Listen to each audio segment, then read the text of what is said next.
After Cookie Clicker brought idle games to the forefront in 2013, there's been a steady stream of games added to steam in this genre. Some continued in Cookie Clicker's tradition of absurdist non-game humor, while others tried to make more earnest games in fantasy or science fiction settings.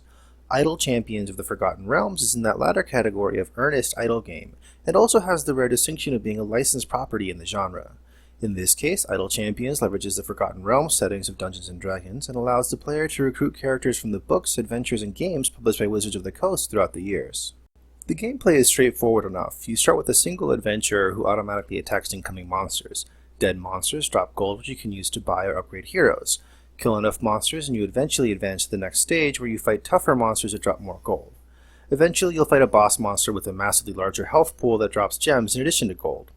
This second currency can be used to buy chests that can provide large sums of gold immediately, potions that provide temporary buffs, or equipment that provides buffs that persist across multiple playthroughs. Beat enough bosses and you'll eventually complete the adventure you're on. After you complete an adventure for the first time, you're awarded with gems and Divine Favor, the latter of which is a persistent buff that increases the amount of gold you earn. However, as much as I'd like to see numbers go up, the two most compelling things about Idle Champions are its light story and deep positioning game. Each session of Idle Champions is framed in the context of a normal D&D adventure, such as exploring a wizard's tower, and as you progress, your characters will have conversations with each other and various NPCs.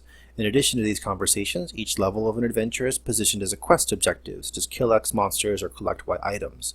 While these story offerings sound fairly minor, they were enough to grab my attention initially, and were a novice-friendly way to acclimate myself into the genre.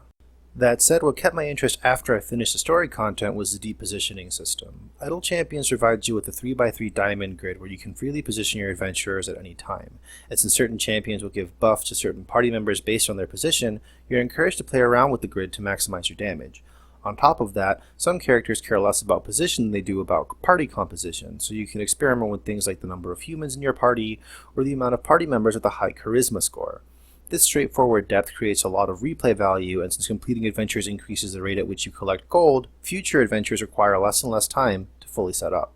However, while the experimentation itself is a lot of fun, it's far too easy to be at a loss on how to best spend your gold. Characters level up with gold, and upon reaching certain milestones, either unlock a personal improvement or some kind of party buff. These party buffs are much more important to your overall success, but since the game only tells you what the next level milestone unlocks, if your characters only show personal improvements instead of party-wide buffs, it's not entirely clear as to which character you should invest in, and it feels pretty bad when your character investment doesn't pay off in the way you expected. It's also not always clear how a new character might impact your party, so the choice between upgrading your existing members or saving for a new one isn't always as clear and rewarding as it could be.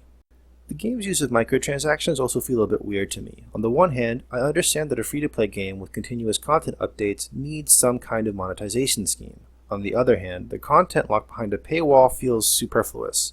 The only relevant things that chest provides are potions and equipment that increase your character's power, but these power increases feel unessential, and since you can always pump more gold into your characters to get more power instead. Granted, the feeling that loot and potions are nice to have but unessential does work a little bit in the game's benefit, since the microtransaction economy feels less exploitative that way. Overall, Idle Champions is a wonderful little free-to-play game on Steam and is totally worth checking out if you like Dungeons & Dragons or just want to dive into the idle game genre for the first time. I give it a 5th edition Fireball out of 10.